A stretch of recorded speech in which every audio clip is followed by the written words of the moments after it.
Well, good afternoon, everyone. I want to welcome you to the Conscious Life Expo post-conference. I love this expo because we bring in some of the top talent around. And the gentleman that I'm going to introduce is one of the people that is definitely tops in his field and has such incredible information to share.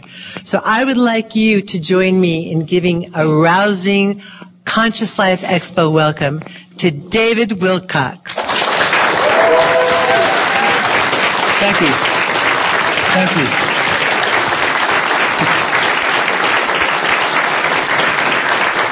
Thank you. Appreciate that. You know, 2012 is about a new birth, and now that I have my own umbilical cord, we have a great symbolic reference for that.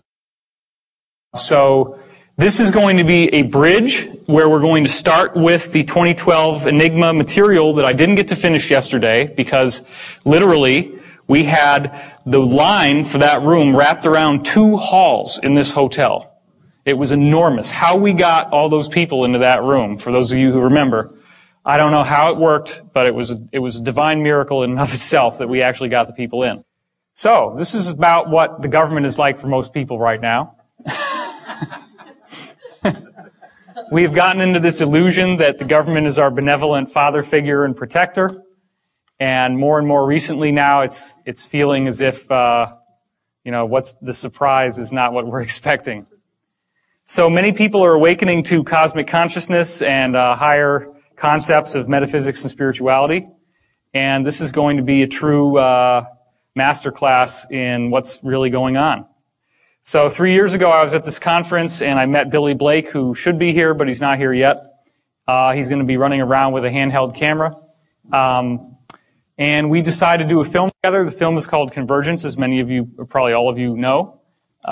So that film deals with the idea that the underlying fabric of this universe is consciousness, which is what all the old mystics and all the old religious traditions have been saying for thousands of years.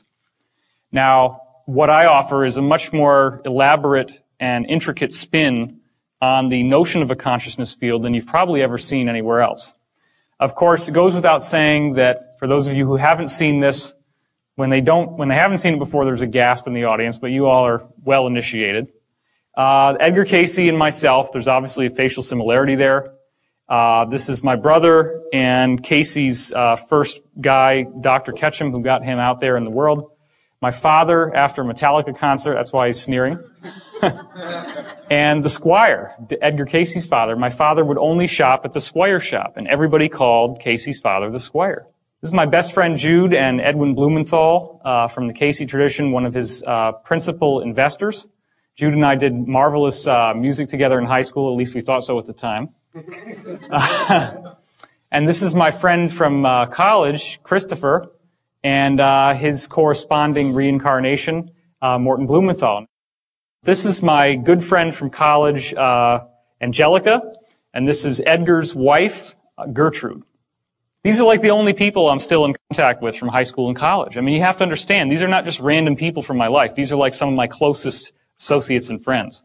And then when you find out that they're the same people as in Edgar's circle, it's very, very surprising. Okay, so as we went through yesterday, are there great secrets being held? This was something a lot of people didn't catch on the way they did the reflection on the poster for the Da Vinci Code. And of course, what is the eye in the triangle on top of the pyramid?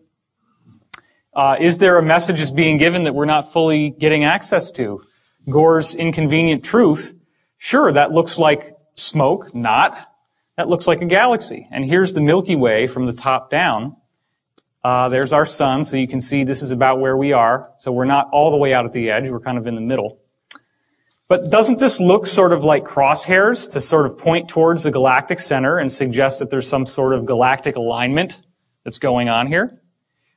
So later in this talk, you're going to hear about interplanetary climate change, which is how this movement into a new area of energy in our galaxy is in fact actually causing all the planets in the solar system to experience changes just like the ones we see on Earth.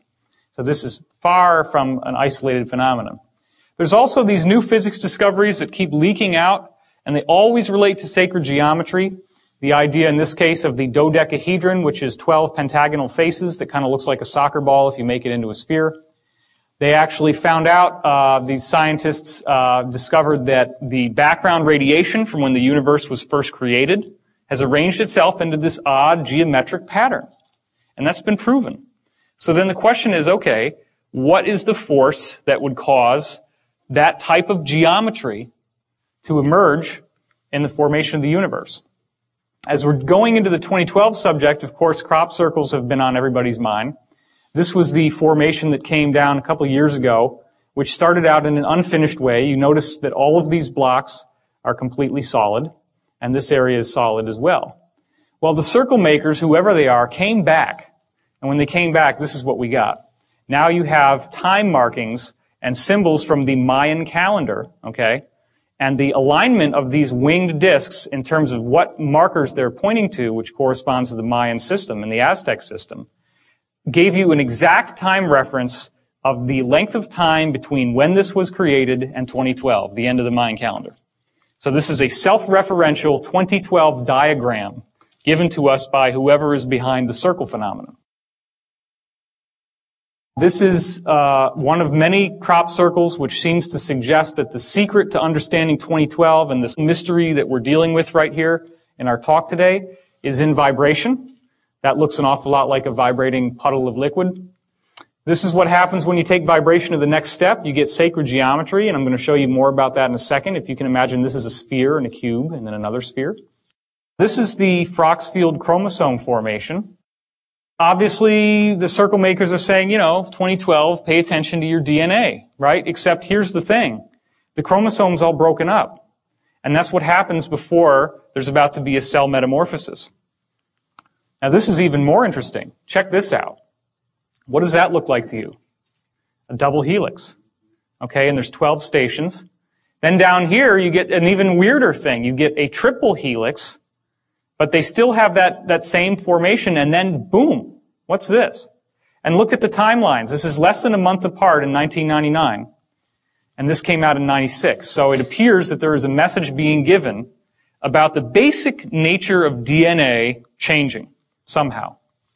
This is another crop formation which shows you DNA very, very clearly, as you can see that it's twisting, and you can see the ladder and the helixes. So there's something very interesting going on here. Now, this is one of the most staggering formations that's ever come down. And as I said yesterday, the idea that two drunken Englishmen stomped it down with a funny hat and a string and board after coming back from the bar one night, it just doesn't fly. This is much too complex to be something that could have been done without an elaborate. And the thing is, there have been some cases where formations like this have been documented as showing up within a 1 hour period. Like somebody's out there at night, they see nothing, and then there's lights and the dogs start barking and everything goes nuts, and then all of a sudden, boom, there it is.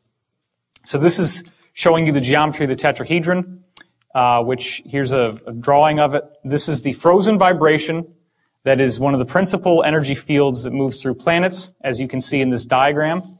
It shows up at 19.5, which is Richard Hoagland's thing. He's speaking tonight at 7.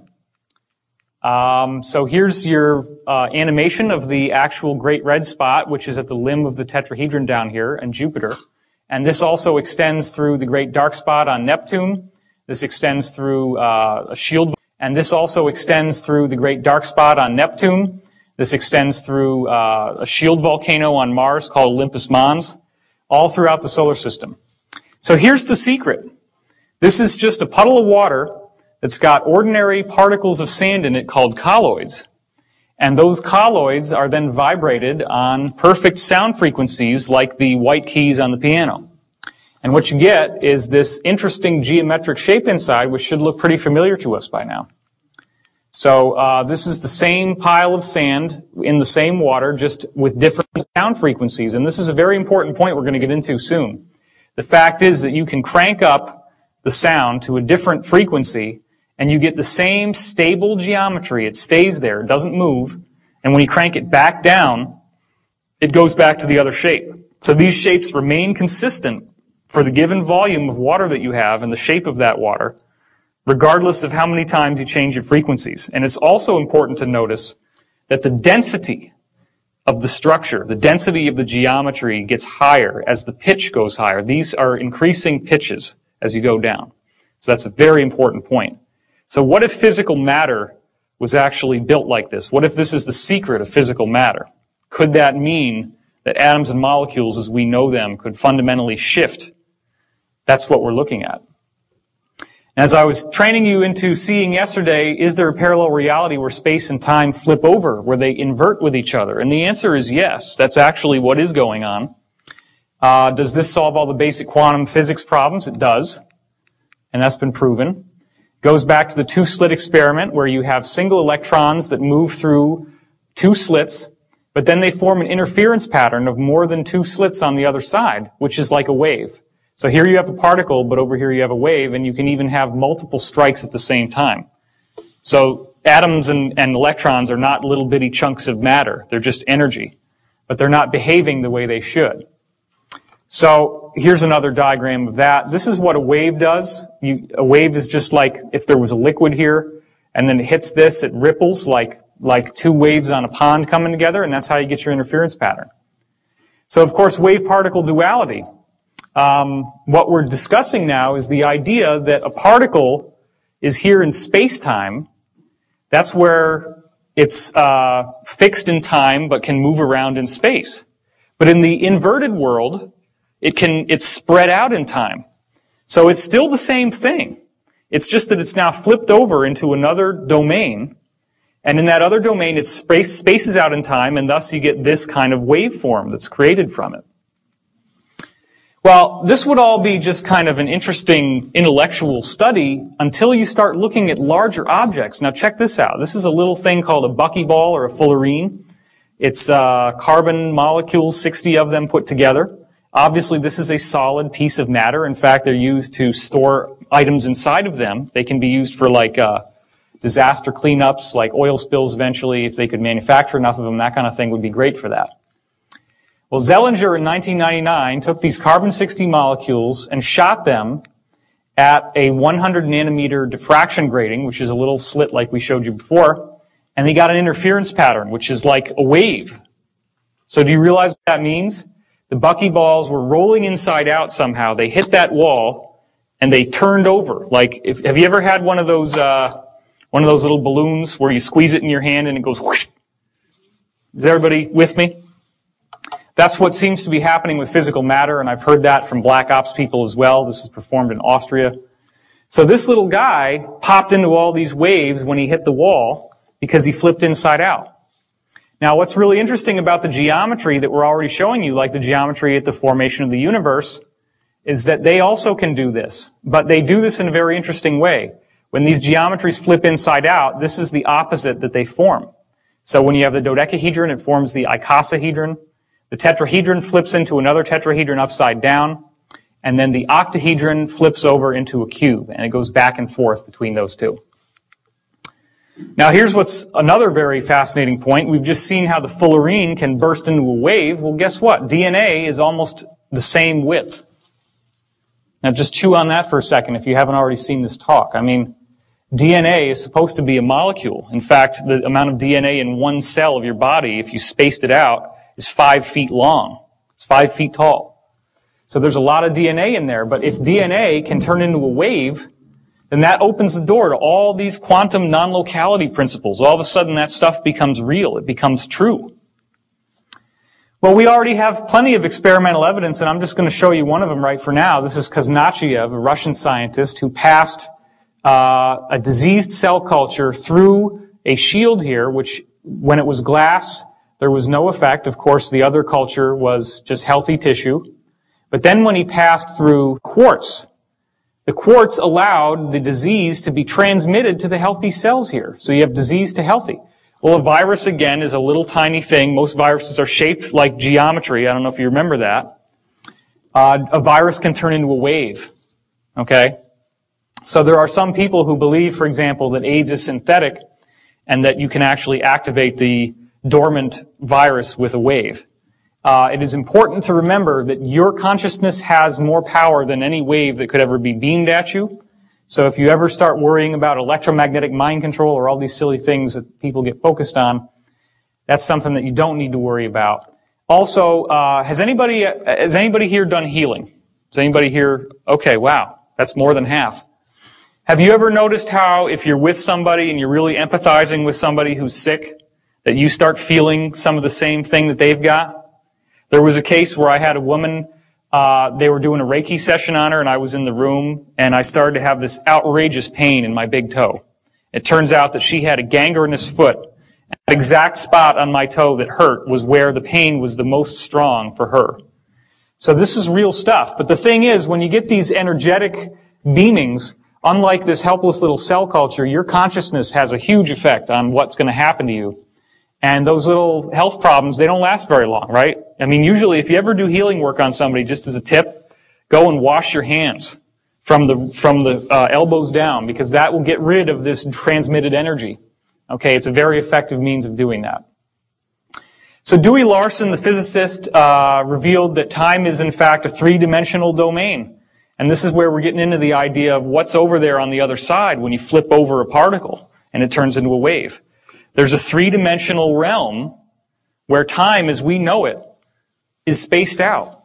Now, okay, not everybody's following me on this, but we're going to go into how this works, so just stay with me. Einstein talked about the space-time fabric, and the basic idea about gravity is that planets are like dipping down in this fabric, and then gravity is just the result of things rolling towards the planet as the fabric is displaced. Well, think about it. If this were true, and all the planets are sitting on top of this fabric, that means that only the fabric and what's above it represents the realm that we live in. But then you got this whole place on the bottom. And where is that? And how do we get there? Well, the answer is you got to punch a hole through. So that's your wormhole, right? You know, the word wormhole comes from the idea of a worm burrowing through an apple. Everybody remember that? And it's like the outside of the apple is space-time. The inside of the apple, where the wormhole goes, is time-space. That's a three-dimensional realm of time. Time is not linear. It's only linear because we're stuck in space-time. So what happens is time-space is on the inside of the apple, or the donut in this case, and space-time is on the outside. But this whole system can invert so that space-time is now on the inside and time-space is on the outside. So here's the basics of it again. 3 dimensions of space and 1 dimension of time. You can move around in space, but you're fixed in time. It's moving forward like a river.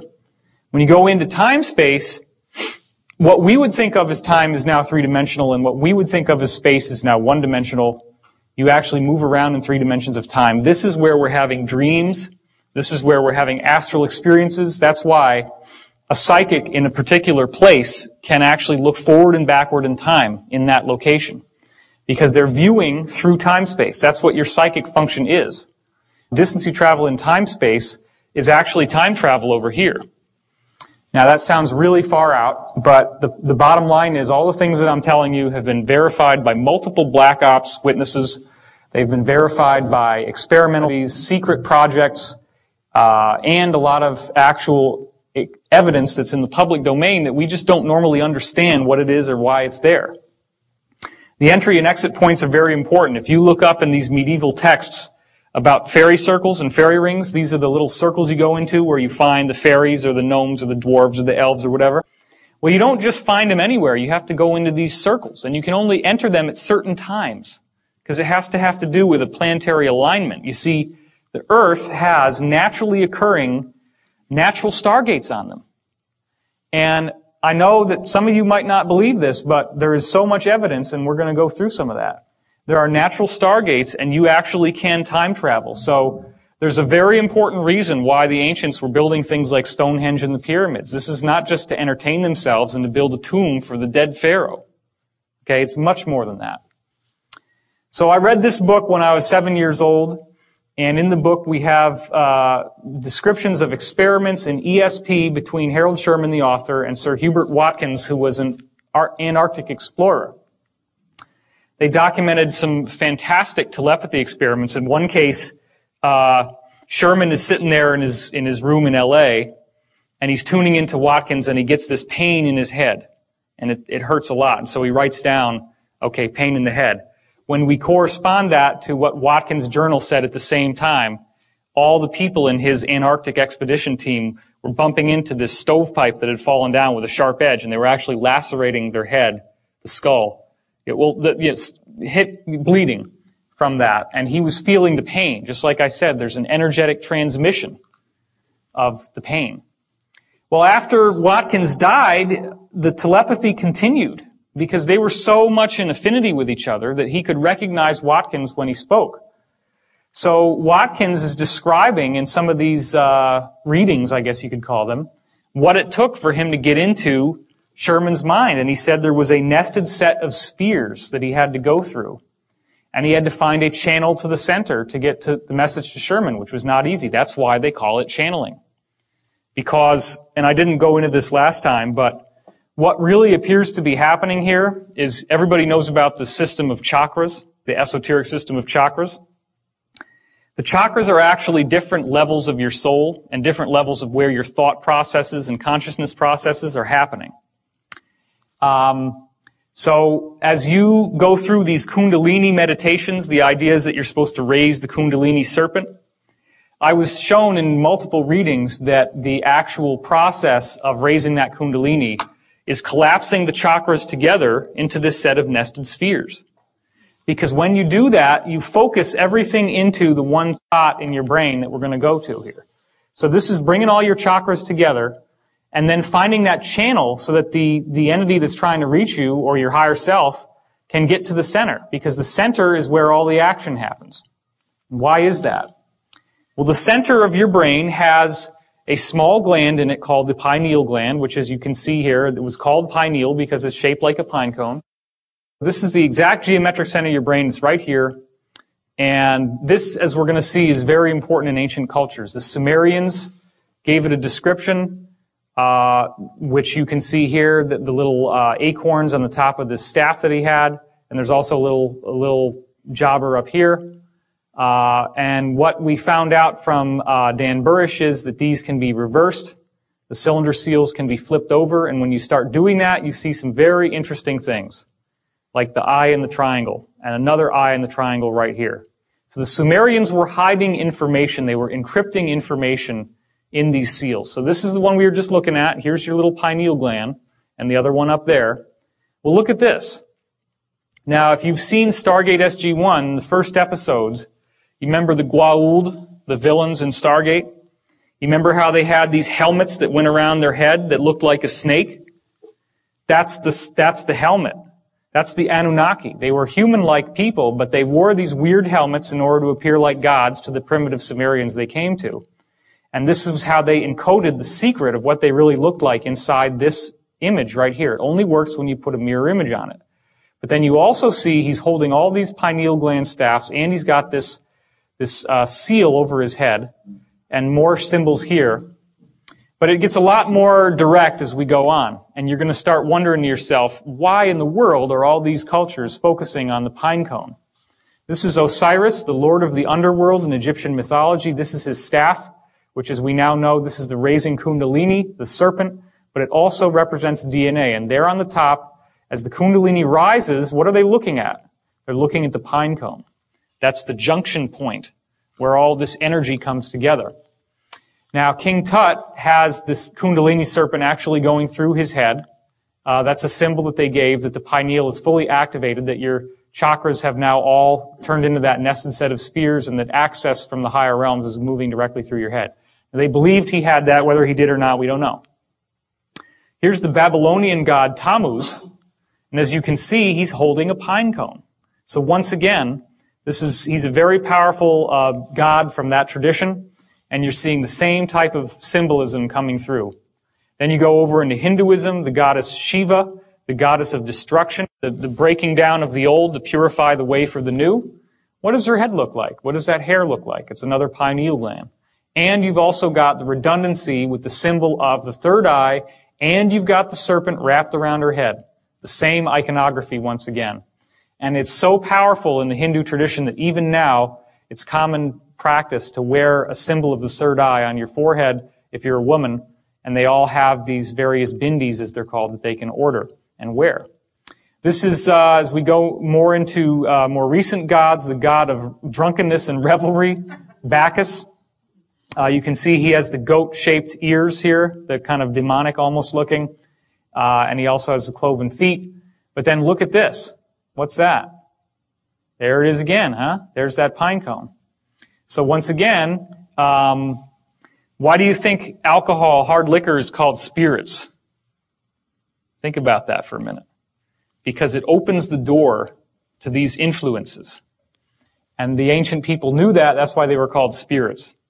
You've ever seen people who get like completely possessed when they're drunk and they just seem different? They seem a lot more negative. Well, negative entities in some cases seem to be able to grab hold through the pineal gland. And so they knew about all this. They knew that drunkenness and revelry opened up the pineal. That's why he's got it on the top of his staff. Dionysus, who is the usher through the underworld, the usher through death and rebirth, he's also got the pineal gland, the pine cone on his staff. So there's the same message yet again. And here's another image of Dionysus with a bigger pine cone. Well, let's not leave out Buddhism. Check that out, right? Same exact thing once again, the hair. That's another symbol of the pineal gland. And even the fact that it looks like a pine cone with these little, the way that they braided their hair. I mean, all this was done deliberately to honor the pine cone. So then there's a quote from the Bible, the light of the body is the eye. If therefore your eye be single, your whole body shall be full of light. That's Matthew 6:22. Well, that's pretty weird, huh? Guess how the mainstream Bible scholars interpret this passage I told you yesterday for those who were here. They say, well, you just have to be single-mindedly focused on God the Father as your salvation. That's why it's one eye. You just want to kind of look at him. This is a single eye, and it makes your whole body full of light. Well, the Bible says God is light, so this is what's going on. It's your hyperdimensional gateway. The third eye, yeah. But surely we say, even though maybe a Bible passage could be interpreted a certain way, it might not mean anything, probably doesn't mean anything. Surely the Vatican wouldn't follow something like this. That'd be silly. There's never any public acknowledgement of it, or do they?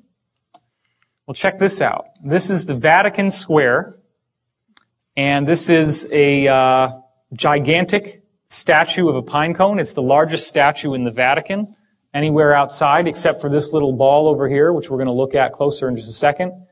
Notice the peacocks, which have a very kind of Egyptian feeling to them, like the ibis, right? The Egyptian ibis. It's a very similar type of bird. And what's this all about? What's that look like to you? Aha, that's an open sarcophagus, just like in the King's Chamber or the Great Pyramid. What does the open sarcophagus symbolize in the Great Pyramid? No more death. The transition into spiritual life, okay? So, this all has to do with, I'm going to start walking a little bit. This all has to do with the knowledge of the higher forces, the sacred geometry. All this stuff focuses on the pineal gland, the pine cone. Now, what do they call this actual part of the Vatican? They call it the court of the pine cone. Okay? How weird is that? But I want to take a look at that little ball, so let's go in closer on it. There it is. That's huge. That's huge. And what's all this? This is like Greek columns, and then you get your saints on the top of the columns here. And here you have, I guess that's called the basilica over there. But you've got this gigantic ball, much bigger than anything else, and it's mirror polished. Well, that again is a symbol of divinity and the Creator. Okay? Well, there's the pine cone, and here's a guy. Look at that. I mean, a man is not even tall enough to reach the bottom of the pedestal of this pine cone. What the heck is the point? If everything that I'm telling you is bullshit and you go home and are like, oh my God, this guy has been smoking some really weird stuff. Okay, fine. If you want to believe that, that's fine, but answer me this. What the hell is that? And why is it there? And why do they care? And why is it in every single ancient culture in the world? It says the same exact thing, and it looks just like a gland. Any of them could have chopped open a head and found this gland in your brain. And they did. Well, this is what's at the bottom of that statue, okay? That's Egyptian cuneiform down there. And the lion, like the Sphinx. This is the Vatican. Is anybody getting a does not compute on this? You got the ibises around the top of the thing, okay? You got this weird mirror ball on the outside of the courtyard. You got this open sarcophagus, like in the Great Pyramid. Do you think maybe that they have a little bit more of an affinity with Egypt than we've been giving them credit for? Do you think that maybe the ancient Templars who designed the cathedrals used the same sacred geometry in the Great Pyramid in order to make those cathedrals so that they would function as consciousness resonators and amplifiers, using the domed ceiling, using the stained glass windows that have sacred geometry mandalas in them, and using the Gregorian chant, which has the tones of sacred music that then activate your consciousness? This is what's going on. That's the other side. You can see once again the same thing. You have this lion who's there. Well, okay, I guess if we put a cross on the top, it doesn't really count as an obelisk anymore. You know, we can kind of glide on that one. Doesn't work for me. This is very much something out of Egypt. And here's the smoking gun. The actual pontiff himself carries a staff that has a pine cone in the staff. Now, you cannot tell me that all this is an accident, especially when you understand that the esoteric symbolism of the staff, first of all, you notice it looks like a tree, and that's the central axis of the world tree, right? I don't have a slide for it here, but the world tree is what the ancient people saw when they looked at those nested spheres. You remember the mushroom-looking thing that I showed you before? If you go out into the solar system out of body, you see these, they look like umbrellas. And so you see a trunk in the middle, and then it moves out like this into what's that sphere that we're showing you. So that's what they used to think of as a tree. So this symbolizes the world tree. What's the joining point between the world tree of spirit and the physical pontiff, who is the actualized embodiment of spirit? It's the pine cone. So this is showing how the pineal gland, once it's fully awakened, allows you access to the world tree, which is the repository of all spiritual wisdom and knowledge. So, the pineal gland has been explained through conventional methods, conventional means, to some degree. They have figured out what it does by looking at how when light strikes your retina, there's a little nerve system here called the preganglion sympathetic neurons, and they move through, and the light transitions itself into your pineal gland, okay?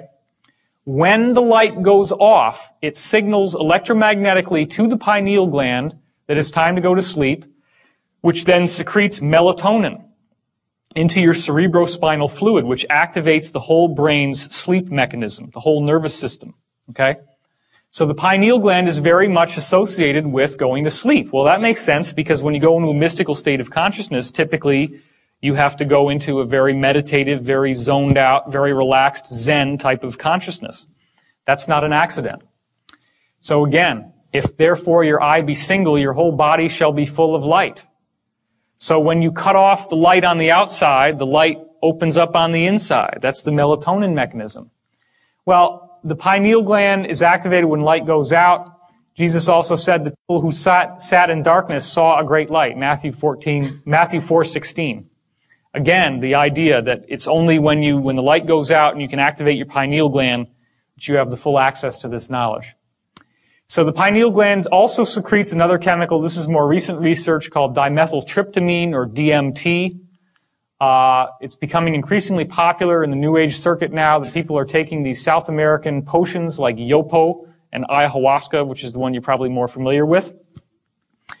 The actual dictionary definition of what DMT does is that it includes profound time dilation, time travel. This is when you're accessing the time field, right? Time is three-dimensional. It's no longer linear. You can shift time.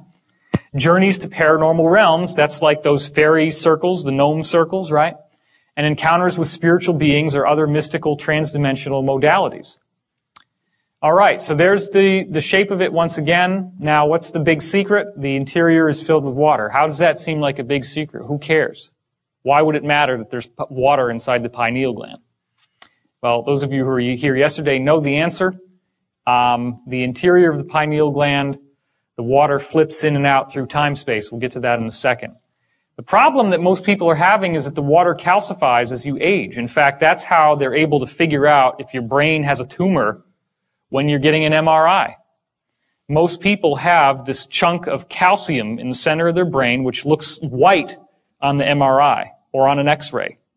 And if that little guy is off to one side, why is that? Think about it. Because what? Tumor is pushing on the brain, and it knocks it off of alignment.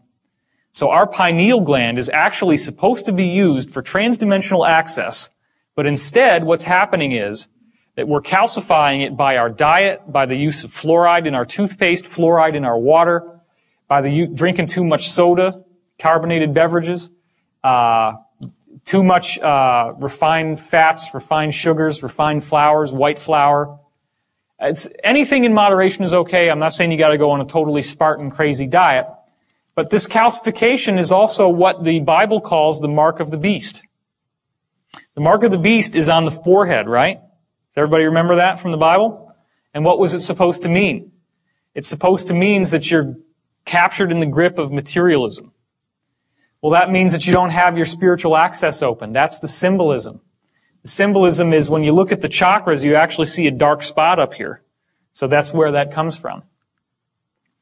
Now this is where it starts getting very, very strange. Okay? If you haven't already been blown away, this is where it should start to change your consciousness. The interior of the pineal gland, all along the inside, has rods and cones just like the retina on your eye. Do you think that maybe when they called it a third eye, that they knew what they were talking about? Do you think that an eye must have a cornea and a lens and all this vitreous fluid in it like we have? The fluid is there. But you just got the retina. So there's something that appears to be happening inside. It's like there's a little television in here.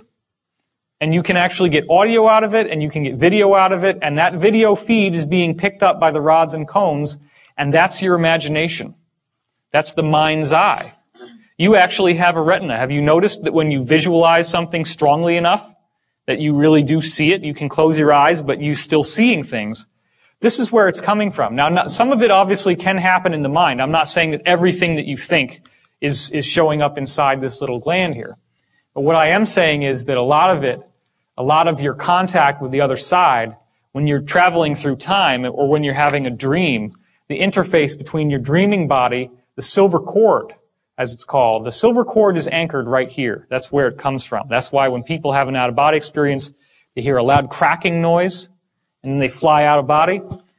The crack comes from right in here, as it's called. The silver cord is anchored right here. That's where it comes from. That's why when people have an out-of-body experience, they hear a loud cracking noise, and then they fly out of body. The crack comes from right in here. So, the answer to why this works is that there is an electromagnetic shield that is created when the light goes out. It may be stimulated by the release of the DMT, but these two little arteries here, they don't look like much, but it's a known fact that the pineal gland has more blood flow per cubic volume than any other gland in the body. This gland has the most high amount of concentration of energy from your body of anything else. And that's because it's our gateway. So if you can start to imagine the idea that there's this complex electromagnetic shield that starts forming like this, and you see all these weird rotations happening around it, and they're all going in these different directions, what that actually, and it becomes so fast, it's like, if you move it fast enough, which I'm not really capable of doing, it would just start to be all red. You get a perfectly formulated shield around the gland. When you do that, you have now shielded off all of the electromagnetic, gravitational, and otherwise, well, not gravitational, but all the electromagnetic, the radio waves, all the energy that gives us a reference in space-time. That opens up the door to time-space, just like when you shoot that little carbon-60 molecule, the little buckyball, at the slit, and it pops inside out, and it turns into a wave as it goes through. Well, there are little molecules inside this water called microclusters. And those molecules can flip over, and that's the gateway that allows you to see into time-space. So darkness activates electromagnetic activity. It feels like a pressure, a buzz, or a tone or acceleration inside your head. Has anybody here not had that experience? Okay, no hands have gone up. When you'll hear sometimes it's almost like there's a gong, or you feel like a pressure in your head. That's now some people just call that Kundalini activation. But what's actually happening is that sometimes spontaneously, even during the day, your pineal gland just kicks up. It's like a car engine, and it suddenly gets going, and you feel this sort of explosive energy shooting up into your head. This is actually this mechanism, this machinery of electromagnetic charge, zooming around, doing all these different things to shield off the water inside to give you access. So if that ever happens, if you get that tone in your ears, just try to tune into the meditative state and get really clear and figure out what's the message of that moment. A lot of times it'll be that whatever happened right before you get the tone is something really important for your spiritual evolution. So you want also seem like an excruciating headache? It can. Headaches can happen, but that's when there's a blockage. That's when there's something in yourself that's not allowing this to fully open.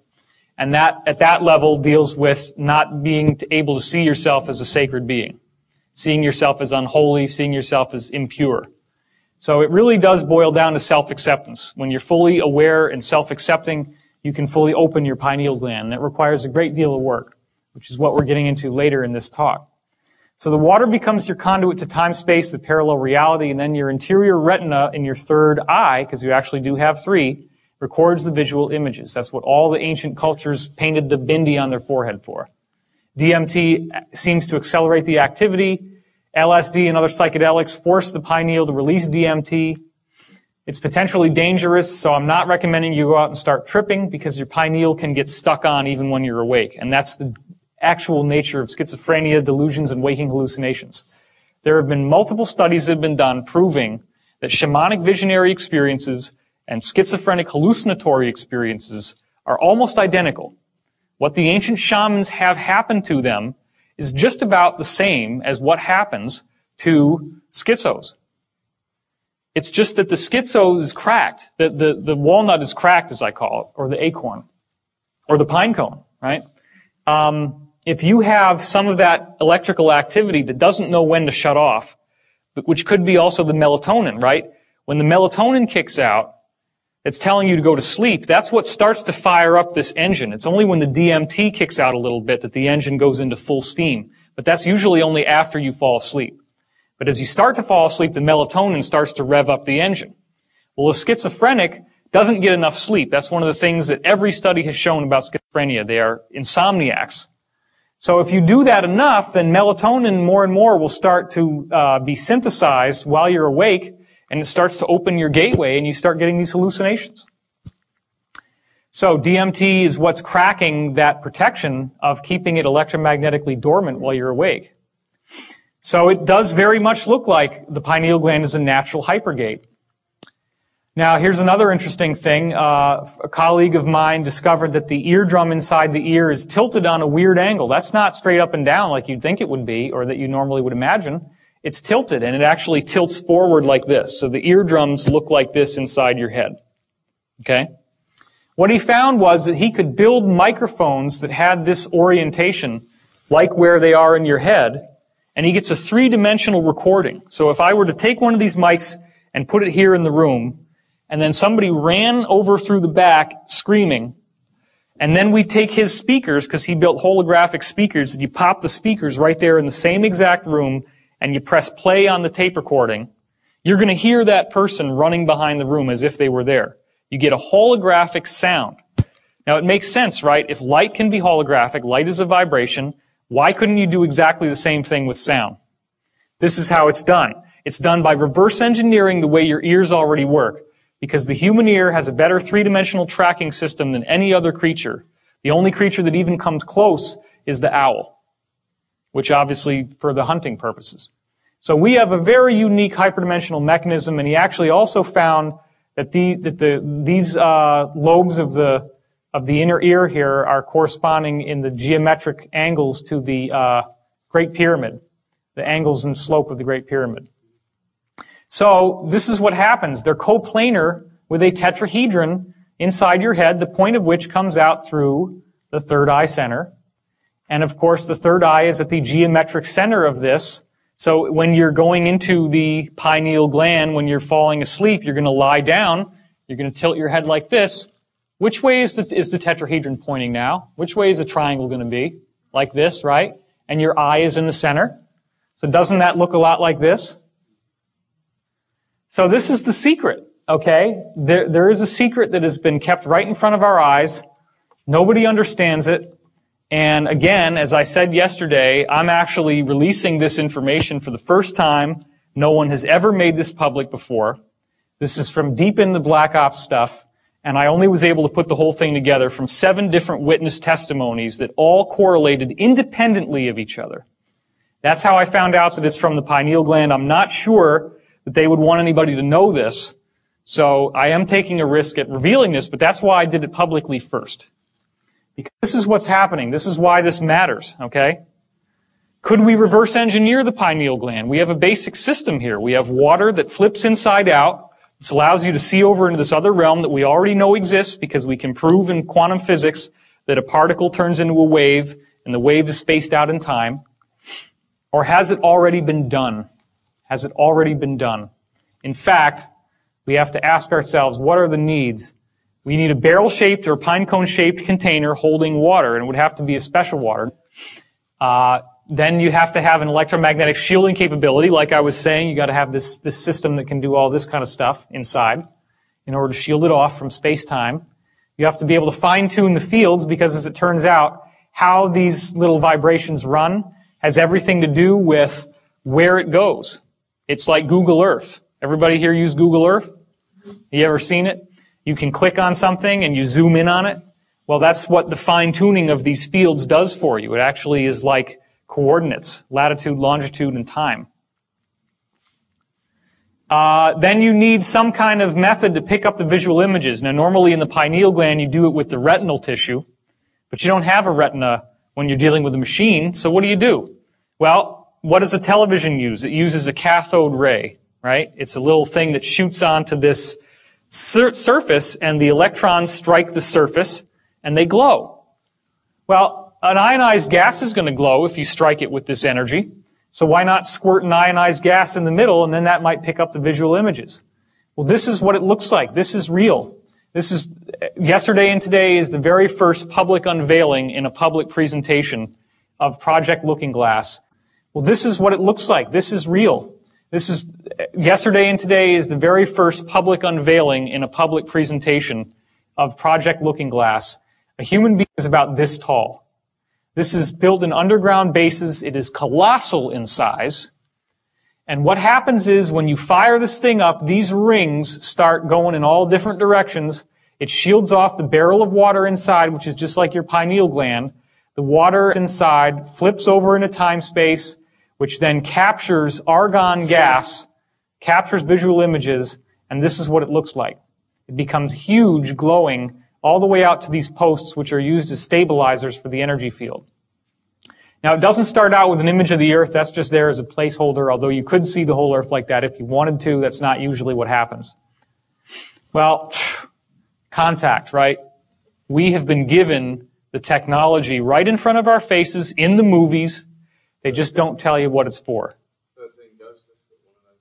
In what? I think it's called 13 ghosts. 13 Ghosts? Well, thank you. I'll have to check that one out. Doesn't sound like a movie I'd want to see, but if it's for that. It's horrible. Oh, I can imagine. So contact, just to recap from yesterday, blueprints come in from the Vegans, from Vega. They figure out that it's only when you fold up these patterns into a cube, which forms what there in the center, the triangle with the eye in the middle, as it folds up. Cube geometry. That's when you can decode the plans to build this, these rings, which becomes this machine. And there's your little helicopter. So there's another shot of it. They got computer animations of how it's going to work with the different rings moving. This actually looks like the fisheye lens distortion effect that happens around the looking glass when you power it on.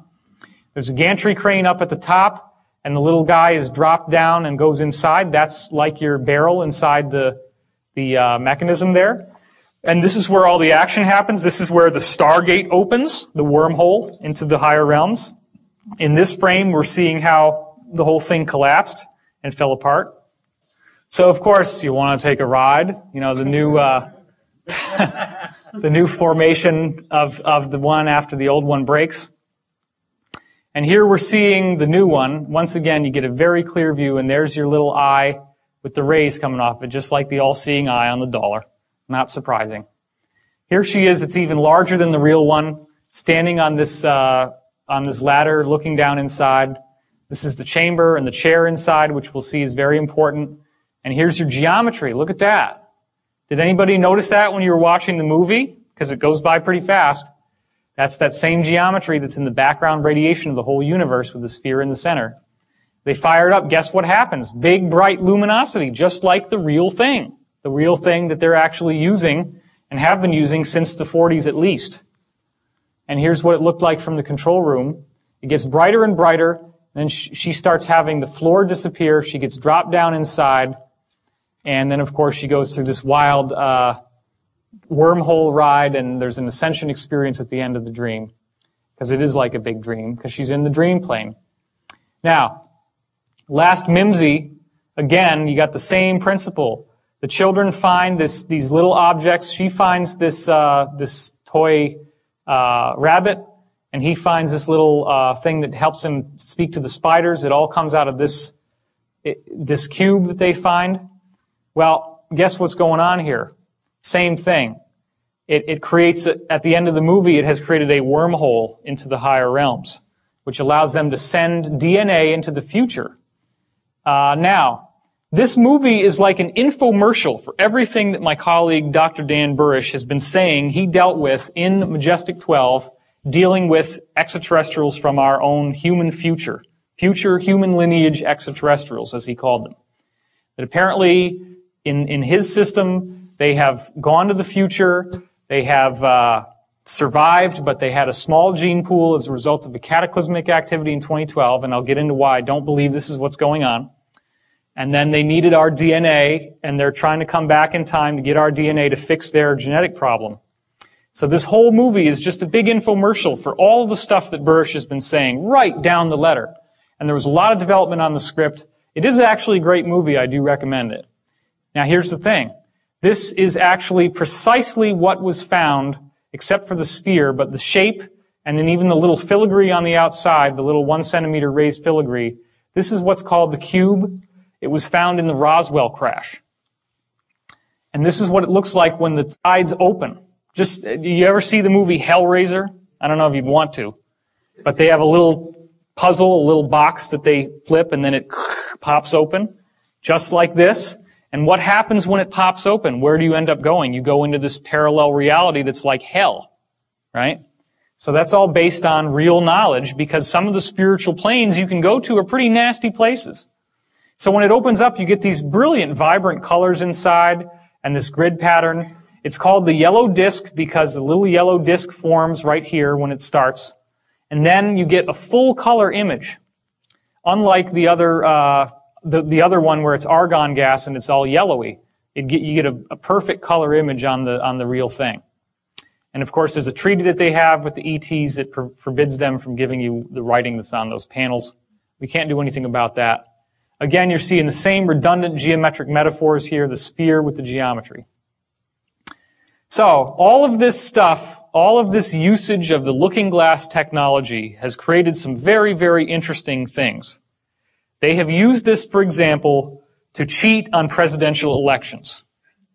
Think about it. If you actually did have a technology that could allow you to look into the future and you're running for office, what are you going to want to do? You're going to want to go look at the newspaper headlines and the television and figure out what swing states you lost. So then you're back in time and you can program your Diebold voting machines to tip the vote just enough that it's exactly 50-50, which is what happened in 2000 with George W. versus Gore, and it's what happened again in 2004 with George W. versus John Kerry. Okay?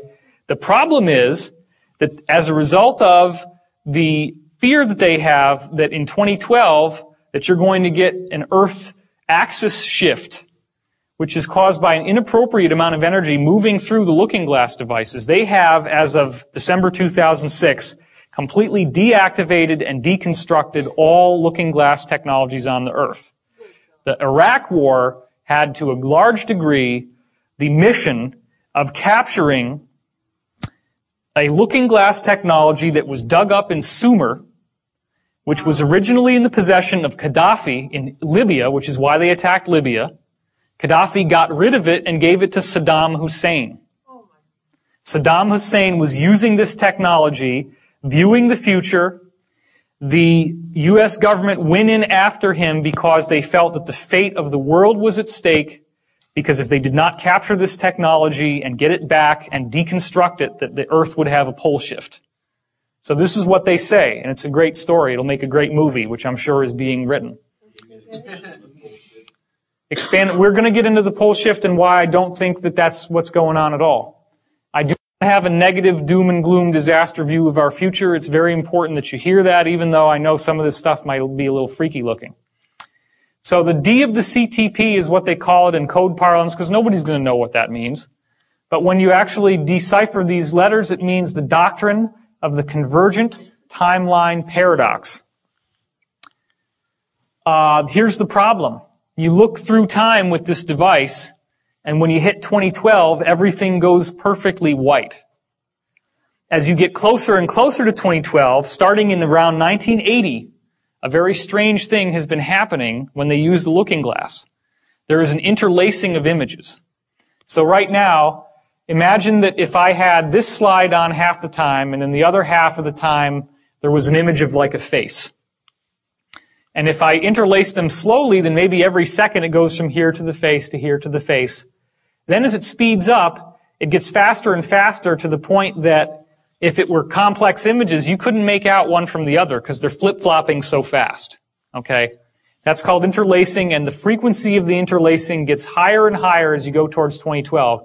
So any time that they try to look at or they used to try to look because they're not using them anymore, 2009, 2010, 2011, 2012, bam. It's so interlaced that they have a whole server farm of computers just to deconstruct the two images and be able to see what they're looking at in the future.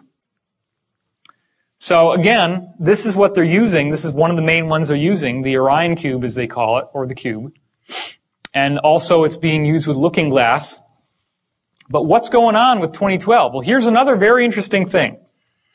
Dan Burrish, who I've had multiple discussions with privately, and we're actually going to have an event that we're speaking at together at Caltech, which is later in March.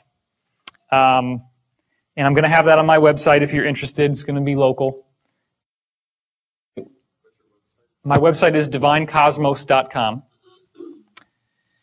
And we're going to talk about all this stuff there to some degree, but it's mostly going to be on his research with biology, which we'll get into later. But anyway, we have multiple parallel futures that we can choose.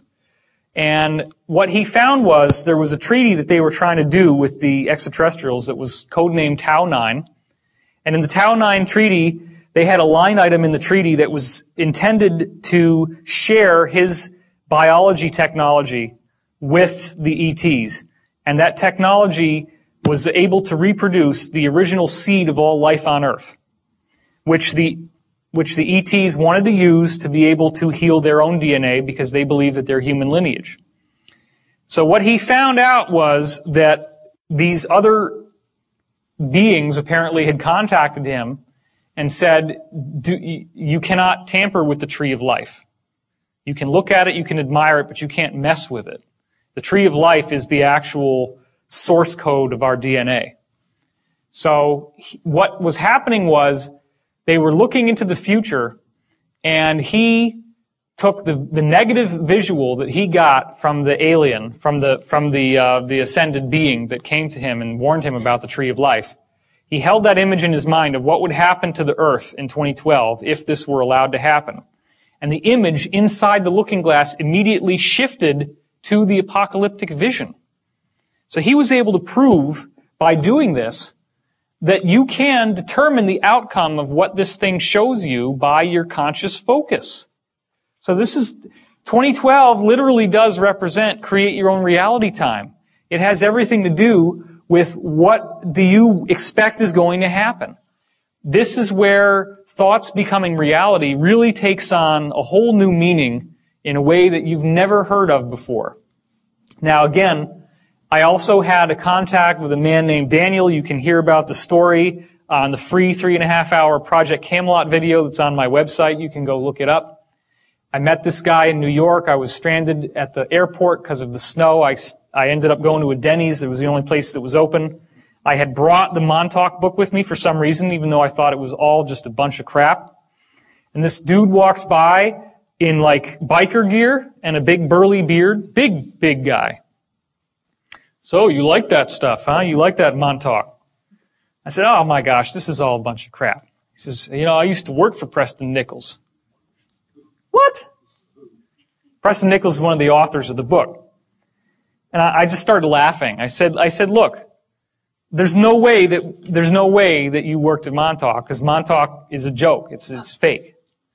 Well, he kept on talking, and the next thing you know, he sat down, and we stayed up all night, and I had like scribbles all over the placemats.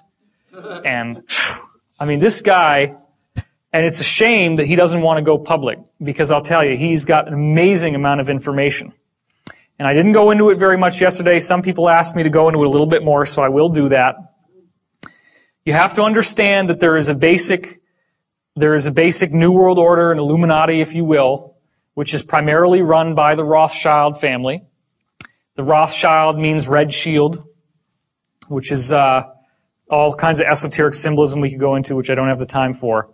The Rothschilds financed Stalin and the takeover of Russia, the Bolshevik Revolution in 1917. They have financed the French Revolution. They financed World War II. They financed Hitler, and they were financing the U.S.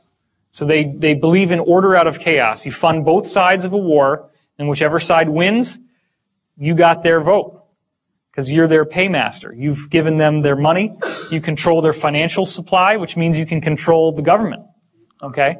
And you profit no matter what. Right.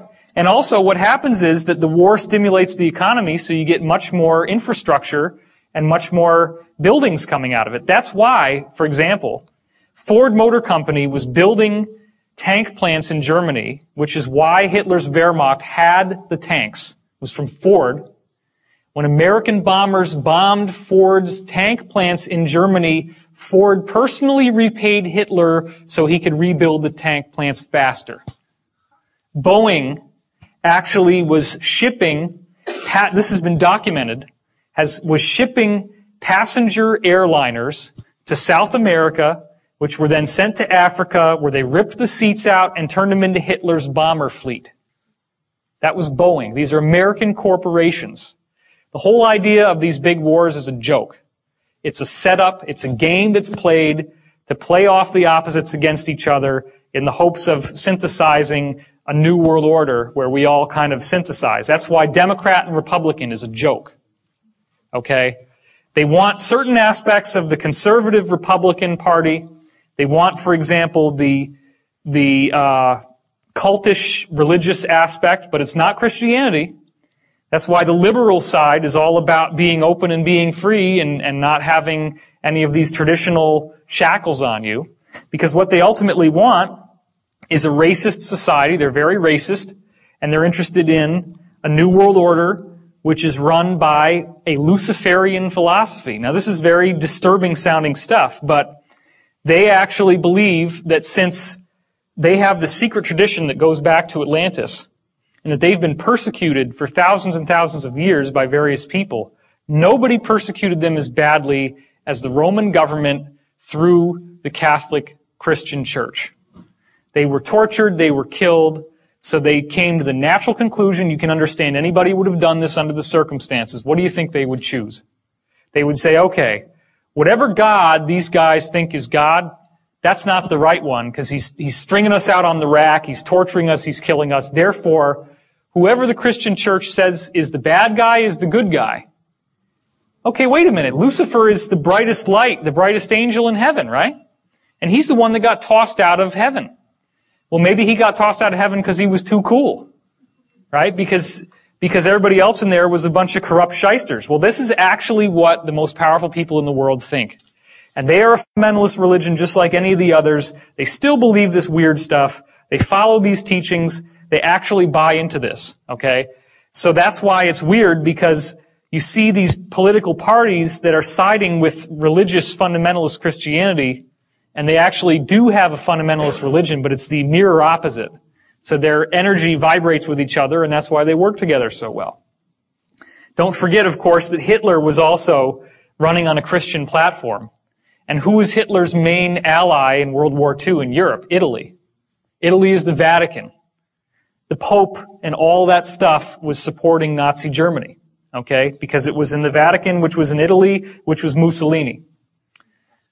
So, the reason why I'm telling you all this is not for you to have a fatalistic sense of doom. It's to also enlighten you to the fact that this is going on, that it's real, and that the Nazis were very, very proactive in rebuilding all of the ancient secrets that had been lost. Because for the first time, they had a world power government that could go out and militarily by force invade places that were being kept under lock and key with heavy guard, and go in and steal the artifacts and the technologies that would allow them to rebuild their so-called master race and all this stuff that they're so into.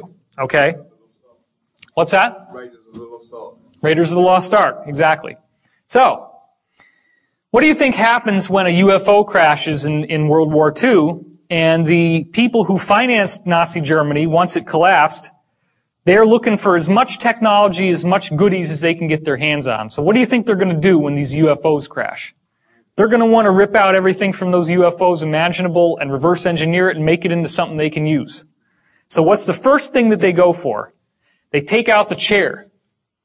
Because these UFOs, you're sitting there in the chair and you say you want to go somewhere, you meditate on it, and a vortex opens up in front of the ship and you fly through it and you pop through a wormhole and you end up somewhere else. Okay?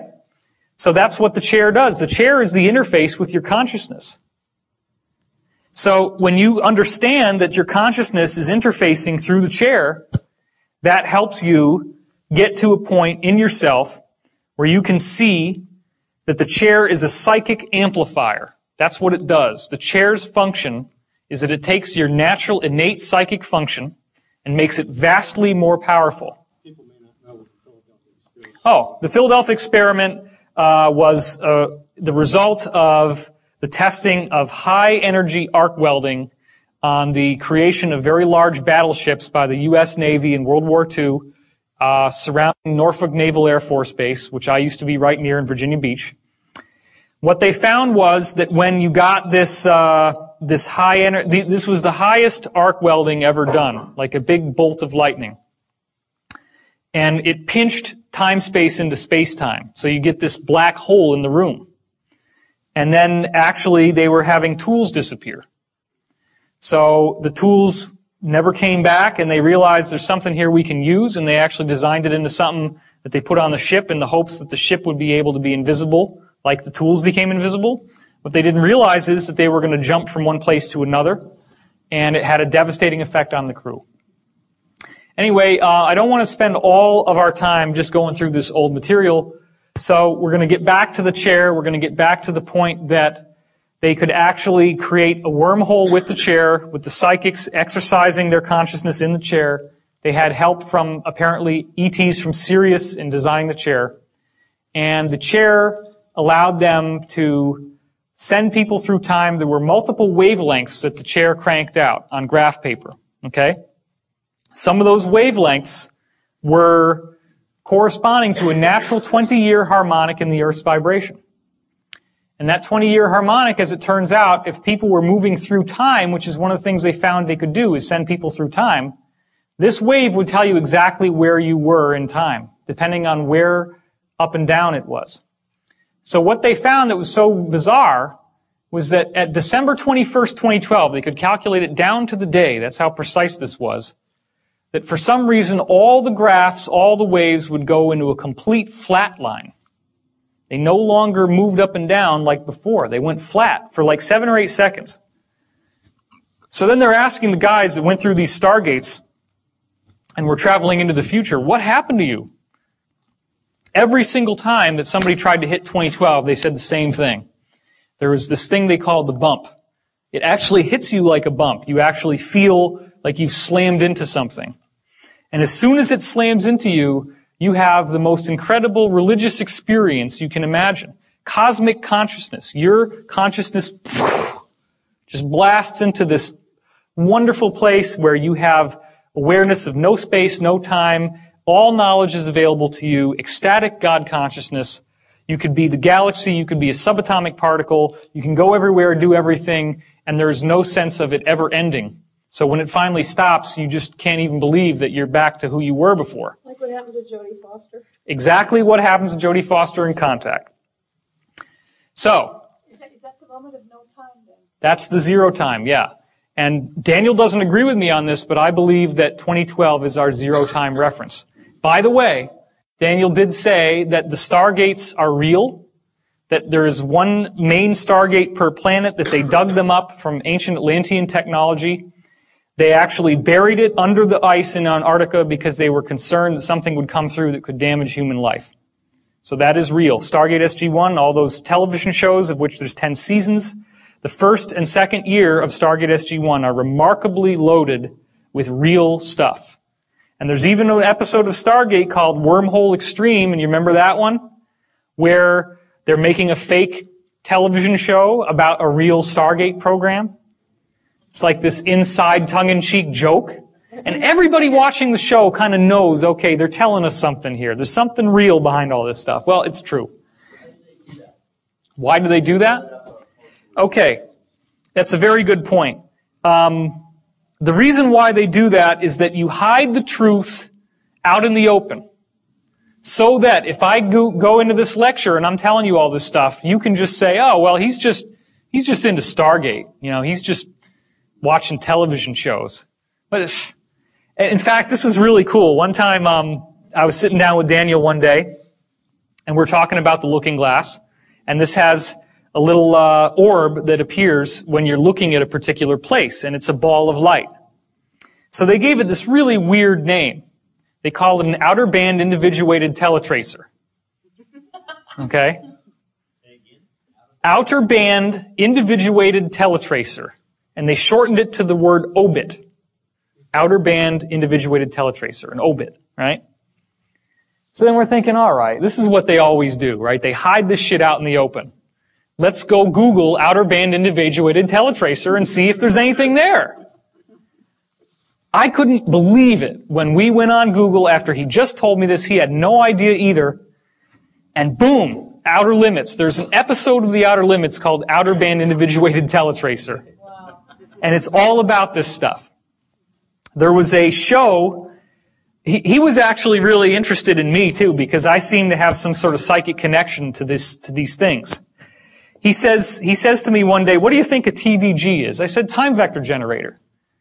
How did you know that? You're right. I don't know. Yeah. So I did not go to Montauk. I've never sat in the chair. Somebody asked me that. Were you in the chair? No. I was just very, very fortunate by some kind of crazy synchronicity to meet this guy. I wish he would go forward, but he doesn't want to. He did tell me, by the way, that they have found life on other planets. He said that the moon Io around Jupiter has little creatures crawling in the rocks. He said that Mars once had a civilization, that they've actually had astronauts on Mars, that they have a photograph that he saw of these astronauts waving with a big pyramid next to them. They actually have underground bases on Mars. There's a technology we've learned about from other witnesses now called a jump room, where you walk into the room, it's like an elevator, the doors close, you suddenly feel really sick to your stomach, the doors open, and boom, you're on Mars. Just like that. No time has elapsed. So these technologies already exist. And I would certainly like to have one. It would be a lot easier than taking an airplane flight. You can get over the stomach thing, I guess. So, again, all gate travel is much better than using a ship. It's a much preferable method than traveling by a spaceship because you go a lot faster and you go a lot farther. And you can reverse engineer it by taking the seat out of the ship, which is what they're doing here. So, have these seats ever showed up in film so that they can hide it out in the open? Well, check this out. There's your seat. Now, this one doesn't actually have any consciousness interface, but some of the other ones do. Total Recall. Jump rooms to Mars, civilization on Mars, underground city, pyramid at the end. And once again, you have a chair that has a strong effect on your consciousness.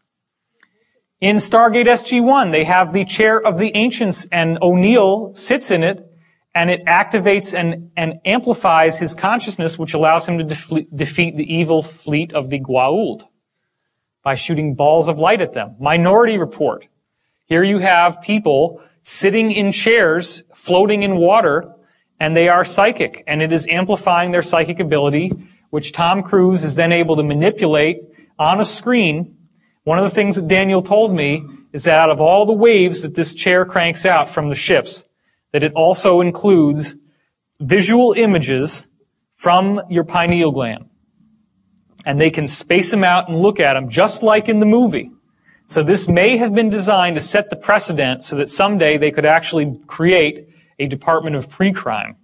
Now what also is very interesting is that the witness testimony we have of people going through these wormholes shows us that it looks like little light bulbs lined along the sides as you go inside. So that right there is not an accident. We've already got pre-crime in Britain. Really? Jim Moss has been talking about it. Oh, how about that? Jim Mars has been talking about pre-crime in Britain, he said. Okay, X-Men is another one. You remember Cerebro? Where he wheels up to this thing. This is actually the antenna at Montauk, except that it's a octahedron, 2 Egyptian pyramids base to base. But the same basic idea. There's a chair in there. You put this little helmet on. This is where you sit. And then it amplifies your psychic ability. That's what allows him to be able to find the missing mutants when they go missing. It's what allows them. Remember that one scene in X-Men where one of the whole movies actually, the plot is that there's an evil force that's going to harness his consciousness to get him to run the chair and basically kill everybody who's a mutant on the planet. There's a chair in there. You put this little helmet on. This is where you sit. And then it amplifies your psychic ability. That's what allows him to be able to find the missing mutants when they go missing. It's what allows them. Remember that one scene in X-Men where one of the whole movies actually, the plot is that there's an evil force that's going to harness his consciousness to get him to run the chair and basically kill everybody who's a mutant on the planet with the psychic amplification. So this is all based on this real technology. Now here's what was strange. This 20-year loop has a bad side effect. When the Philadelphia experiment happened 20 years ago, there was an enormous amount of energy released. That energy reflected through the time domain. It got stuck in the time domain. An enormous, almost a nuclear release of energy was caused in the Philadelphia experiment or the Rainbow Project in 1943.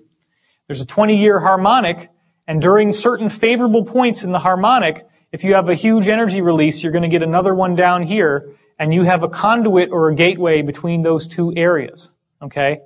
This is bad. We don't like this. This is called a rift. It's very dangerous. It's very serious. 1943 created a rift 40 years later with 1983, I guess somewhere around here.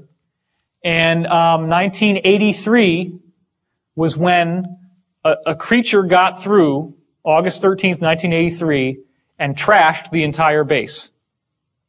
And destroyed the Montauk base, destroyed the chair. It just so happens that Daniel called in sick and wasn't at work that day. So he didn't get mind wiped, so they didn't erase the memories out of his mind. So he remembers everything that he learned and everything that happened when he was working on this base. Somebody has a question. I just heard it in my head. What kind of creature? The creature was based on the movie Forbidden Planet, which was the monster from the id. The secret that Daniel knows, because he was in contact with the guy running the chair, Duncan Cameron, is that they were very pissed off at these Nazis. They did not like the Nazis. They didn't like what they were doing. They thought they had too much power. They thought the potential to misuse this technology was much too vast. And they said, we need to figure out how to stop this thing from going on. They created the monster with their own thought. The official view is that it's a rift and that some interdimensional monster came through. The reality is they took advantage of the 20-year harmonic, which they knew would have that energy, and they used it to create that monster to kill the program, and it worked. So that's the truth. What's that? They would be the, what you would call in the Stargate SG-1, the Tok'ra, the inside people who are not going along with their bosses, but they're rebelling, the white hats, so to speak.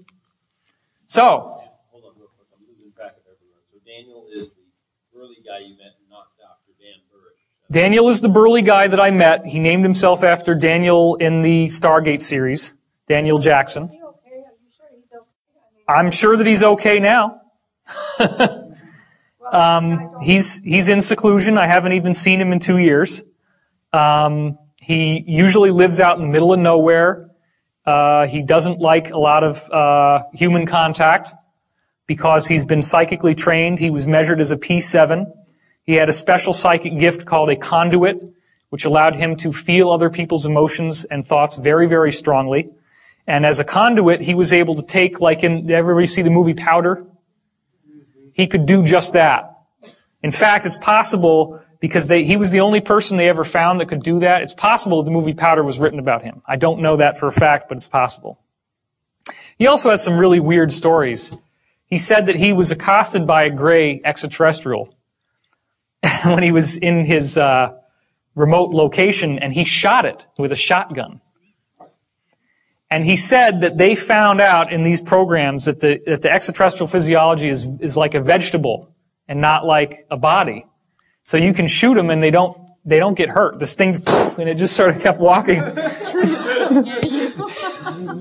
Very weird, huh? So yeah, and that's what's so strange is that when I was in high school, I wrote a story about a guy who shoots an extraterrestrial with a shotgun. And we started to find all these weird correspondences. The first time I took LSD, and I have done acid, I did, 20 some odd trips.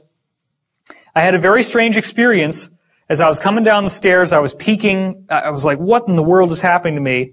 I had this feeling that if I did not create the floor under my feet with my mind, that I would fall through the floor. And so I'm walking very carefully like this, tripping, just, oh shit. It turns out that that's exactly what happened in the Rainbow Project Philadelphia experiment. It turns out that the people who could remember where they were before they went into this gray mist of zero time didn't get stuck in the hull of the ship. But the people who couldn't remember where the ship was and couldn't create the ship from memory, when they got through, they were stuck in the hull and died in many cases because you can't pull somebody out.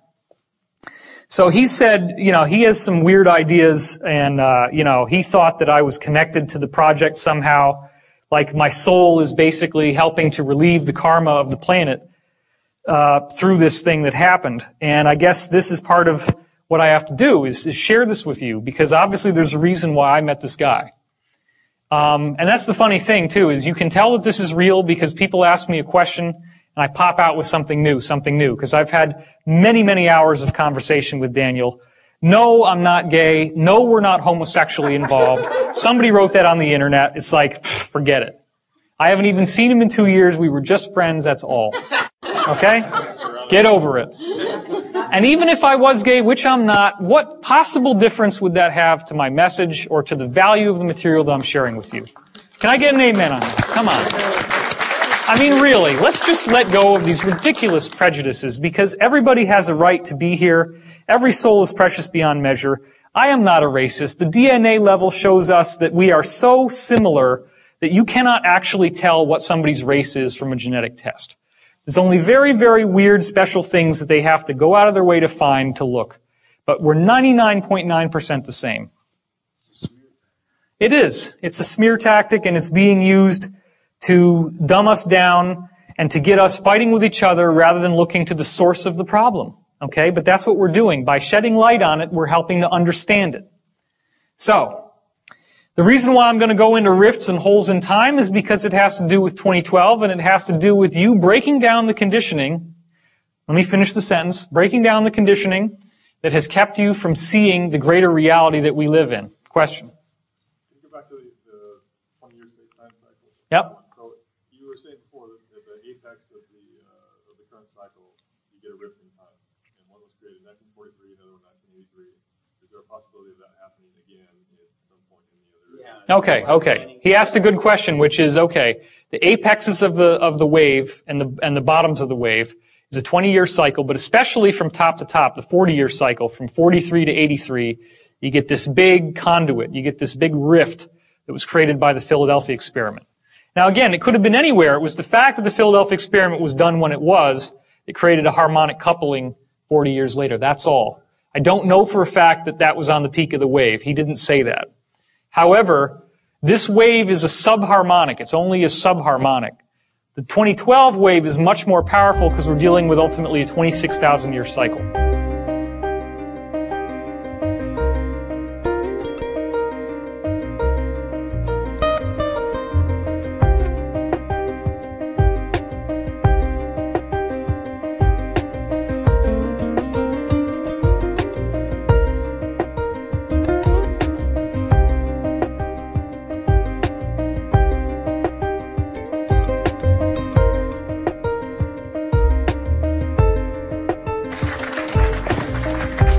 Just don't say anything, man. I don't even want to hear it, all right?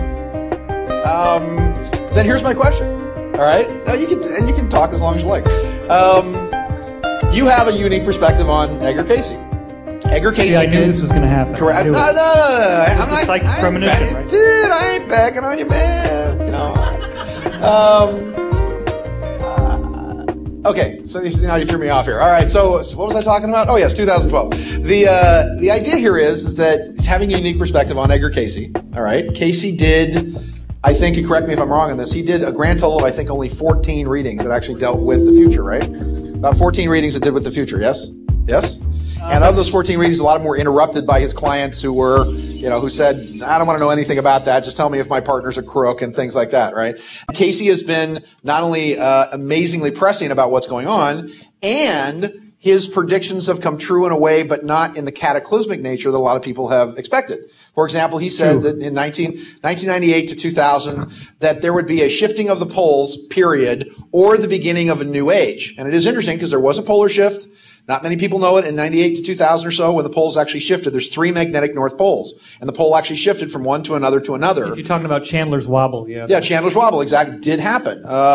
He talked about 1998, the Library of Atlantis, the beginning that it would be found. And of course, in 96, there was an earthquake in Cairo that cracked open the Sphinx Temple complex. And we think that the Tomb of Osiris might be the foyer, if you will, to what might possibly be the Atlantean aspect. So considering that a lot of Casey's predictions have been pulled down, so to speak, that have been softened by prayer and human action and what have you. And you don't have to stick to that. I'm just pointing out, because of your unique connection to this, the connection and what I am of interest to me, we seem to have done so much work along the lines of the Mayan calendar, the harmonic convergence of 1987, meditations that have been done 92, 94, earthquakes that have been lessened in California.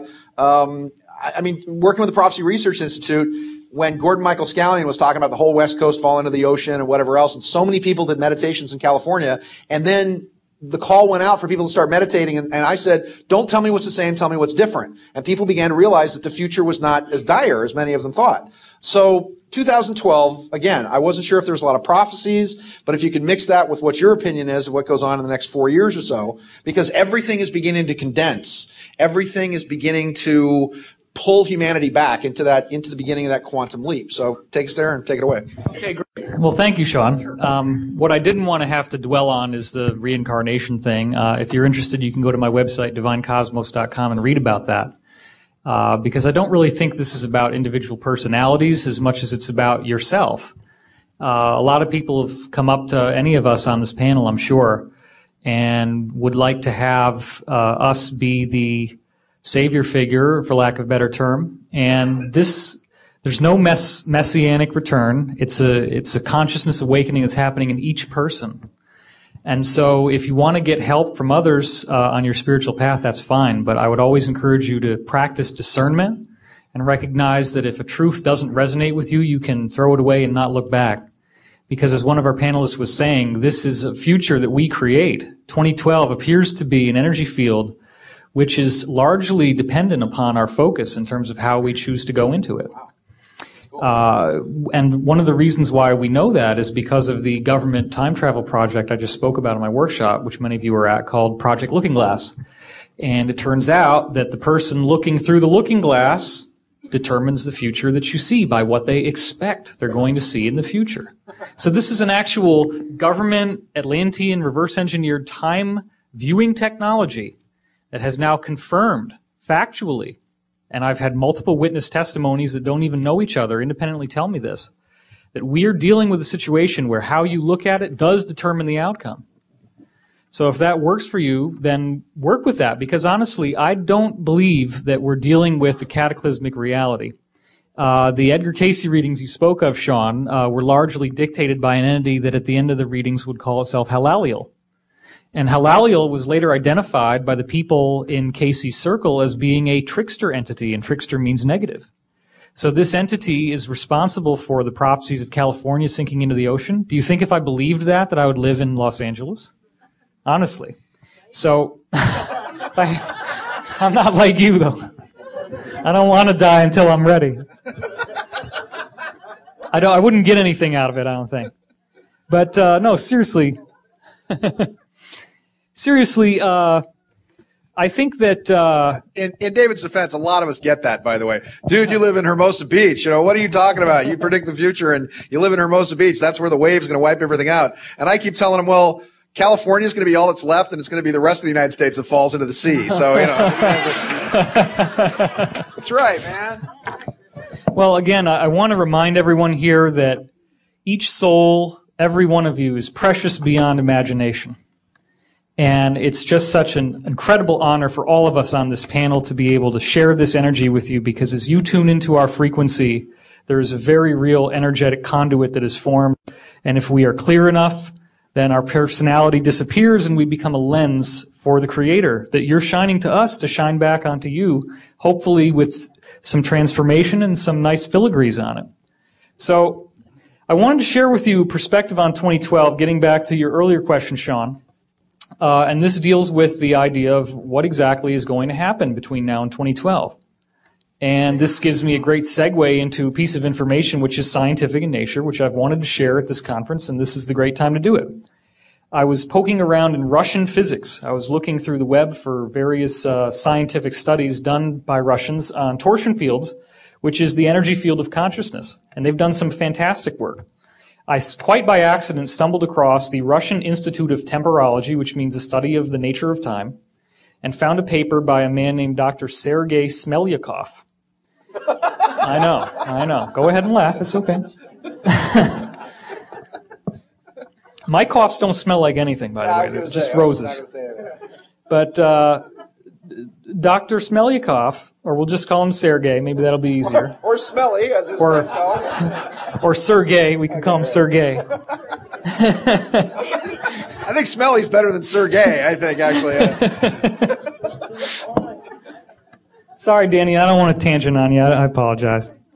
Okay, the point is this. Smelyakov looked at the Mayan calendar, found out that, does everybody know about the golden mean, the phi, 1.618?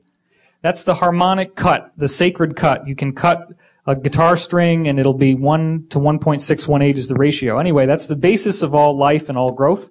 If you take the Mayan calendar cycle of 5,200 years in length and you start chopping that up by the phi ratio so that it implodes into a singularity in 2012, which means that if you have an imploding spiral, okay, you're cutting it by phi, you cut up 5,200, make that sacred cut, and then cut that unit and cut that unit, those cuts will fall on certain years. And what Smelyakov discovered is that on those years, very, very substantial changes happen on the planet, including the fall of civilizations, the rise of new methods of measuring time, the rise of new civilizations, the rise of great spiritual teachers such as Jesus and Gautama Buddha, the major earth changes. In fact, the Russians did a 2,000-year retrogressive study of earthquakes and found that the biggest earthquakes happen on these resonance points.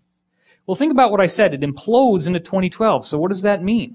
Prior to actually hitting 2012, in the last year especially, there's going to be one after the other after the other. And every one of these wave fronts changes the planet, changes consciousness. One of the last ones we had was 1991, which was the fall of the Soviet Empire.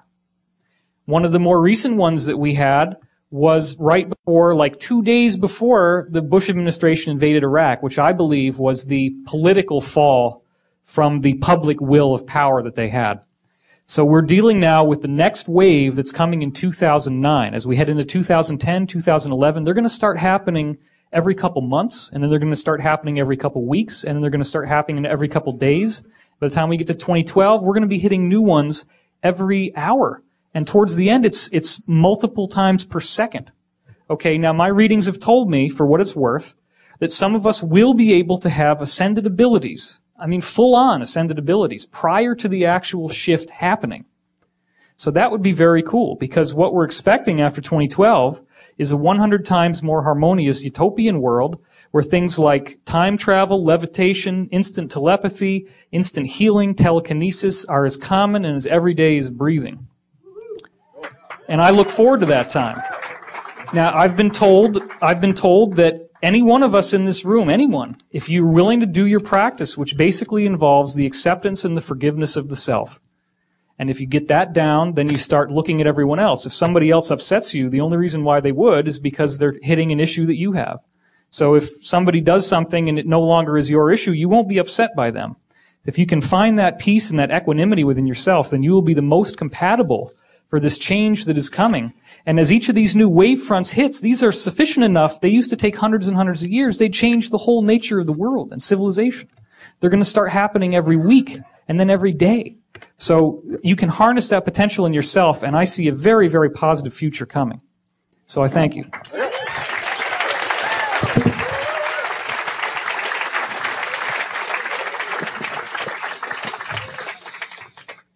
Forgive Bush. Already done it.